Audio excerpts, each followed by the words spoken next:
Hey guys, I'm back here again for another quick video here for you guys. One of my subscribers asked me to do a comparison video detailing like two different types of Stihl generations of machines. So I thought it'd be a good idea to do one today here for you guys on Wednesday over here while we have some time. What we have is two machines. The one on the right hand side over here is my own personal machine I got back in, I think it's about 2005. And the second machine was a customer's machine. They dropped it off over here about probably about a month and a half ago, and they didn't want it repaired, so we basically kept it because of the person never showed up, and they never came over and picked the job up. So after about 30 days time period, it's no longer our responsibility what happens to the machine, because we called them up and gave them an estimate for repair, and they didn't want it done. The main problem was the coil needed to be replaced, but the problem was he also had probably other underlying problems, like the carb was also bad on here too. And the person went online, and unfortunately they bought a cheap Chinese knockoff coil from Amazon or eBay for like 11-12 bucks, and they wanted us to install it because the old coil wasn't working correctly, and we put it on there and the new one wasn't functioning at all. So we told them the new coil is going to be like $75-80 for a new genuine OEM coil. However, we also noticed the carb was not working correctly either on it. It wouldn't pump up, so the carb would also have to be replaced, and the person was simply unwilling to dump in over $100 into the machine. So we called up, we gave them an estimate for repair, and they didn't want it done, and they never came over and picked the job up. So now we have it sitting in our garage over here for reference points. So the first one over here, my old Stihl, the one on the right hand side, this one is a 2005 machine right here specifically for that. This is a KM55R here specifically for that. What I did was I converted it to the KM55R because I originally had a different one, and I basically stuck a different shaft on this one right here. I put a straight shaft, and I took off the curved shaft mine originally had on here for that, because they have virtually identical engines on here for that, and you can swap them out if you have like a curved shaft machine and the curved shaft piece goes bad down inside there for reference points. And I basically upgraded to the KM55 spec on here for that. So now it has a more professional long straight shaft with a nice commercial duty head down on there as well too. So it's functional, and also runs quite well using 0.80 or 0.95 string that I have on it right now. I think I have 0.95 string on here, and it'll cut perfectly fine out there with that type of string on here for that, because I typically use it around our house over here, and I cut all these you see these weeds down here right there. That's what I typically use it on, for cutting real heavy and thick weeds out there for that. So the engine still runs great on this machine. Like I said before, it's 2005, because that's when I originally bought it here when I was a young kid. Saved up some money and bought a Stihl from the dealership up by our family's cabin, and I bought that, and the engine still has about 125 psi in the engine. I did have to replace the carb, I think at least twice on this machine. I replaced the coil every single year, at least once on there. I used Opti 2 mix every single year, and it runs great. Clean the air filter out. These machines, the air filter on these machines, you don't have to replace them. You just simply take the air filter out and you clean them up and you put them back on here. So that's what your air filter looks like. You have it's like a cloth, I don't know, some kind of a cloth mesh, piece right here for that. So these things, all you do is take them out, put them back on, and you're good to go right there for that. So that's what I really like about these Stihls. You don't have to hardly do any kind of maintenance on them at all. And plus the fuel lines on these machines is also good on here as well too.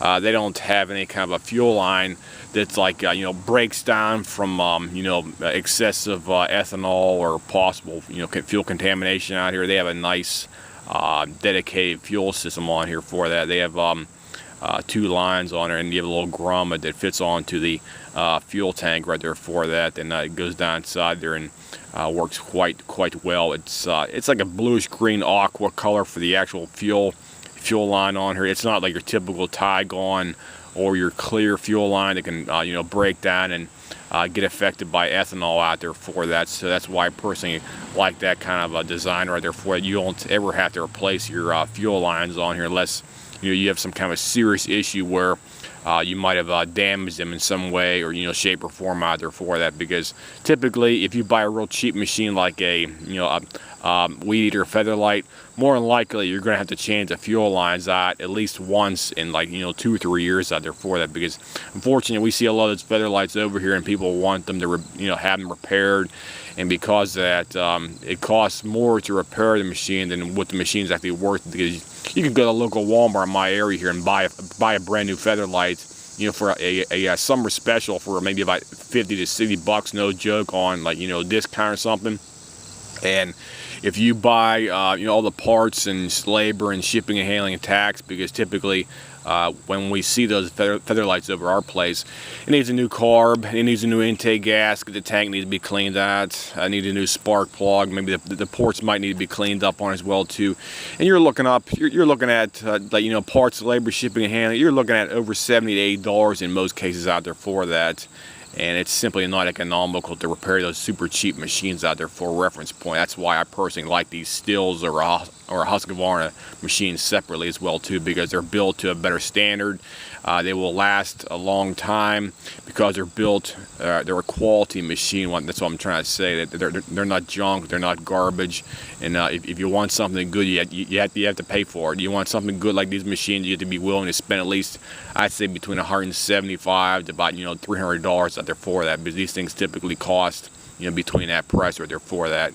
And the main difference between these two generations is this one right here is like an 05 generation right here. This one's like a late 1990s version right here, I think, because the customer told me he originally bought it, I think about around 1990, like late 90s, early 2000s. He didn't give me a specific date or time, but he was giving me like a typical time reference point to go on here for that Stihl FS85. And this is the older generation version right here anyway. So if you compare them between them, so you got probably about 6-7 years difference between each one specific thing right here for that. And some of the features on here, you have the difference on here as well too, is your front covering on here where the engine is right here. You got a totally different shroud cover on here. You got a different venting system here for your clutch unit on here. You got a different handle down here. You got a different switch system on here. This one here, you have the switch right here. It's a little switch, and you have your safety bar you have to push down on here as well too. And you have like a little bit cheaper designed gun, your throttle down here as well too. That's one there, versus the older one, which is like a more professional commercial duty application right here for that. So this is what it has on here. You got a more beefy unit right here for your switch on it. It's more enclosed, and it's like bigger in general here. Plus you also have the more beefy control handle right here as well too for your safety, and your throttle mechanism as well too. So that's what it looks like right here for that. Plus you also have a more skeletonized lower unit right here where your clutch drum housing thingamajig is right here as well too. So that's what it looks like for that. And on the back here, you have a different area where your spark plug is coming up out of the top of the engine right here. This one's directly on the top right here. This one over here, it's coming out on the side, so you can see that difference right here as well too. Get a better shot here for that.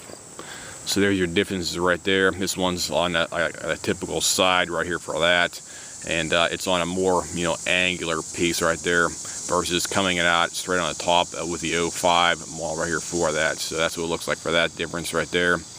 And the other thing is on the back of the recoil units in here, you have a different bolt, bolt pattern, called bolt design right here for that. You got a more like a dedicated one where it can basically pop off real quick on here. You got 1, 2, and 3 down there. You got 3 bolts. It'll take it off relatively quickly, versus the newer one, which is like a slightly cheaper design right here for that. So that's what it looks like right here. Plus in the back, you have like a muffler guard here to protect anything that might be flying out of there. The newer model has like an insert muffler guard on this one right here specifically for that. This one does not. The older design right here. And this recoil unit, it's on a slight angle here, versus the KM one right here. It's going on more of an up angle right there for that as well too. Plus, one of the other features is the whole carb shroud covering right here is different on here. This one's like almost half or fully enclosed on here. This one over here, the carbs, you know, sitting out in the open right here for all the linkage and everything else on the air box and stuff like that. So there is a difference there between the, you know, the covering and stuff like that for the carb unit versus this one right here with the air box is simply sticking out right here as it is on this one here. The gas tank on here, the gas tank is sticking on a slightly shorter angle.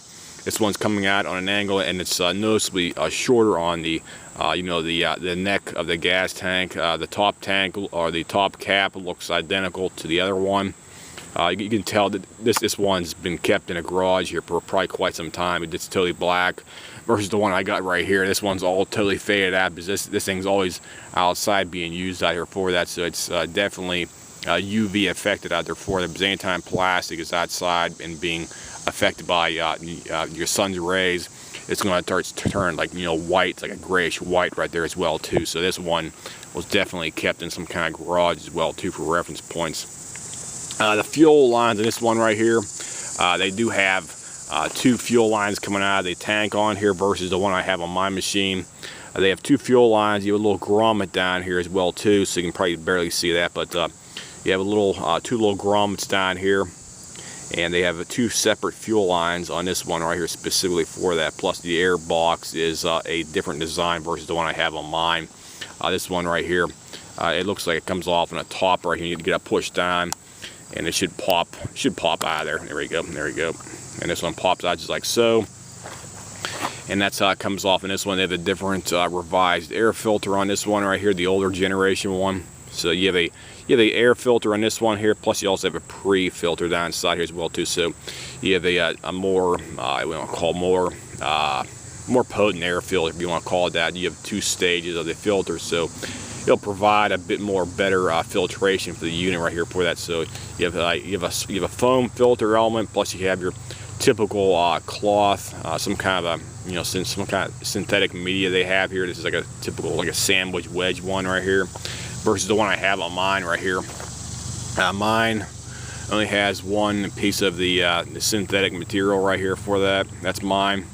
And your air filter box is a different design as well too. This thing has a hinge on the back and folds open like a door. So you have your hinge in the back right here, and you have your mechanism in the front that locks it right there for that. So that's a difference right there for the older version versus the newer one, which is this one right, the 05 version, the newer version. So that's how they differentiate right there as well too. Plus the choke on here, this choke is different on here.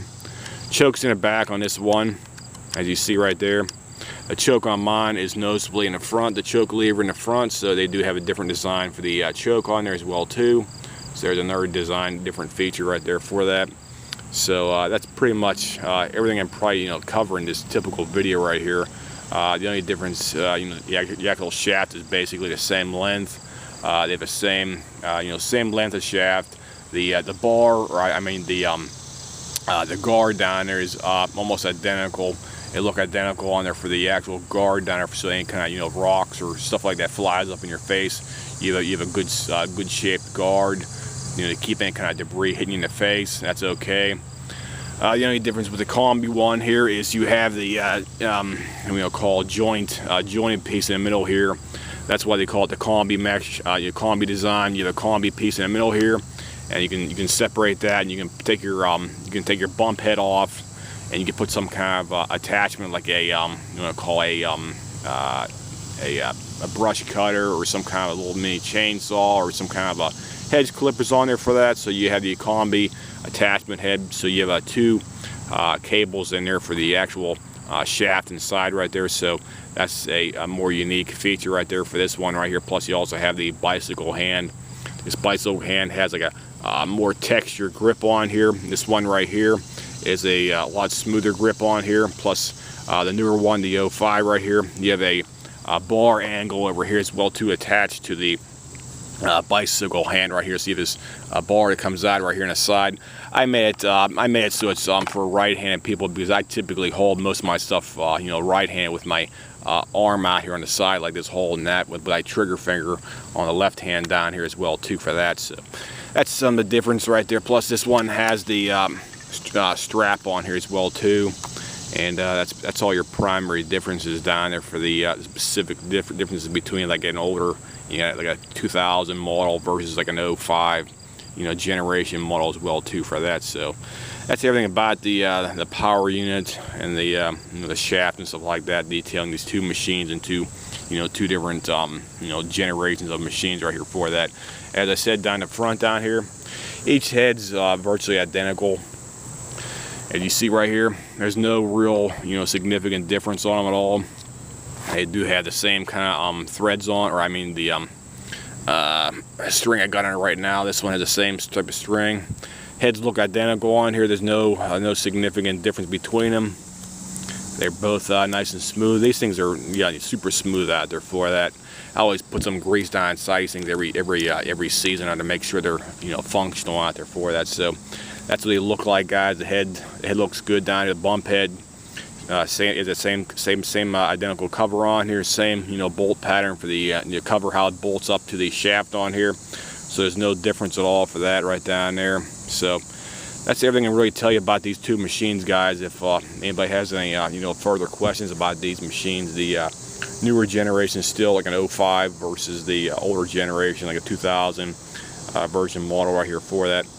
Feel free to drop me a message, and I'll try to get back to you as soon as possible with some kind of a detailed response. I'll see you guys. Have a nice day.